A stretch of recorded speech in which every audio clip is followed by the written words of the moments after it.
राष्ट्र सर्वप्रथम, राष्ट्र सर्वप्रथम, राष्ट्र सर्वप्रथम, राष्ट्र सर्वप्रथम। राष्ट्र सर्वप्रथम की बात ललित सुमन के साथ कार्यक्रम में नेशनल टीवी चैनल कात्यायनी पर आप सभी राष्ट्रवासियों का स्वागत। उत्तर प्रदेश के मुख्यमंत्री योगी आदित्यनाथ ने आज साहिबजादा दिवस के अवसर पर आयोजित गुरबाणी कीर्तन आयोजित कर अपने आवास पर पवित्र गुरु ग्रंथ साहिब का सम्मान किया। इस अवसर पर उन्होंने उपस्थित जनता को संबोधित करते हुए भारत की गुरु परंपरा को नमन किया। दर्शकों को बता दें कि आज के दिन गुरु गोविंद सिंह जी के चारों साहिबजादों एवं माता गुजरी देवी जी ने औरंगजेब के अत्याचारों के आगे न झुकते हुए अपने प्राणों का बलिदान कर दिया था। देश और धर्म के लिए अपना बलिदान देने वाले गुरु गोविंद सिंह जी महाराज के उन चार साहबजादों की स्मृति का यह दिवस हम लोग मुख्यमंत्री कार्यालय में गुरुवाणी का कीर्तन करके यहाँ पर उन सभी साहबजादों की स्मृति को नमन कर रहे हैं। ये मेरा सौभाग्य है कि इस मुख्यमंत्री कार्यालय में, इस मुख्यमंत्री आवास में गुरु नानक देव जी के 550 में प्रकाश पर्व के अवसर पर जो कीर्तन यात्रा निकली थी उसका भी यहाँ पर पाठ करने का सौभाग्य प्राप्त हुआ था।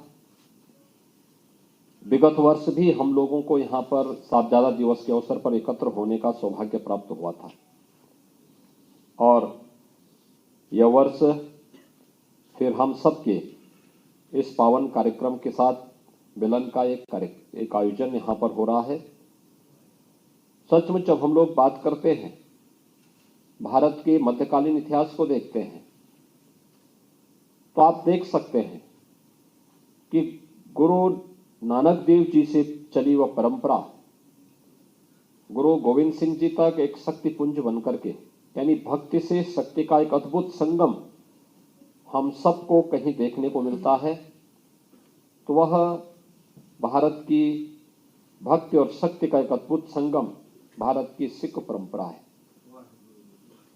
क्योंकि दुनिया के अंदर ऐसा कहीं नहीं, और मैं तो कह सकता हूं कि गुरु नानक देव जी का समय कौन सा था जब बाबर के हमले भारत के अंदर होते हुए दिखाई दे रहे हैं, और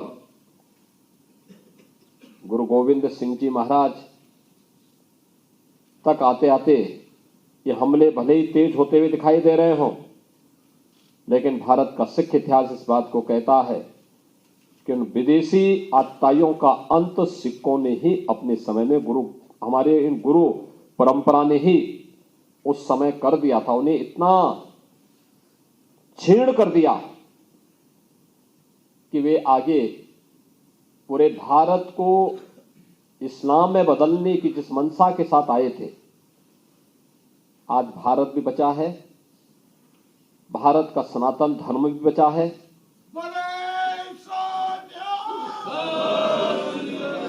हर देश और दुनिया में सिख कौम जहां कहीं भी है अपने पुरुषार्थ के लिए जानी जाती है, लेकिन भारत को गुलाम बनाने की मंशा और भारत को इस्लाम में बदलने की मंशा के साथ जो आए थे, आज उनका नामो निशान मिट गया है।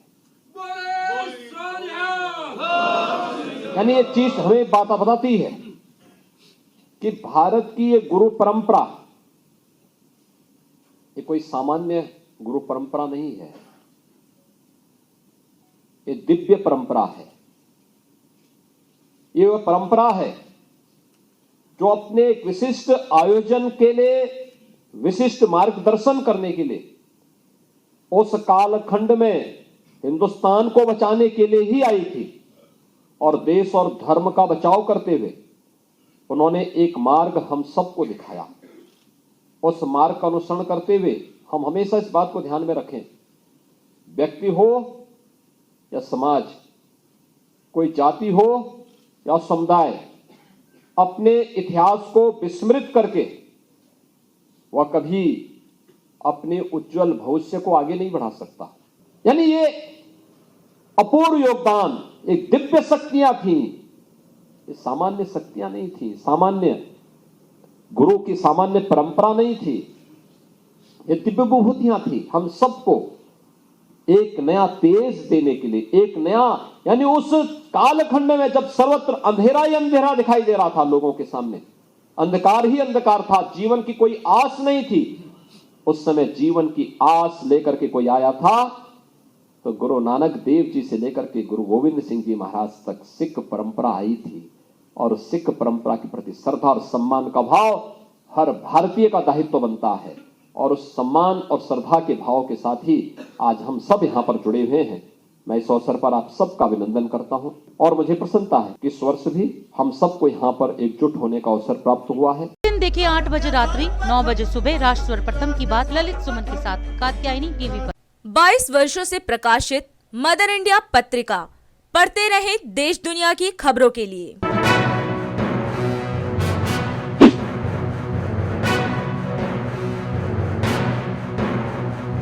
26वें वर्ष में आपके लोकप्रिय समाचार पत्र इंडिया दर्पण का प्रवेश। आप देखते रहे अपने क्षेत्र की खबरें।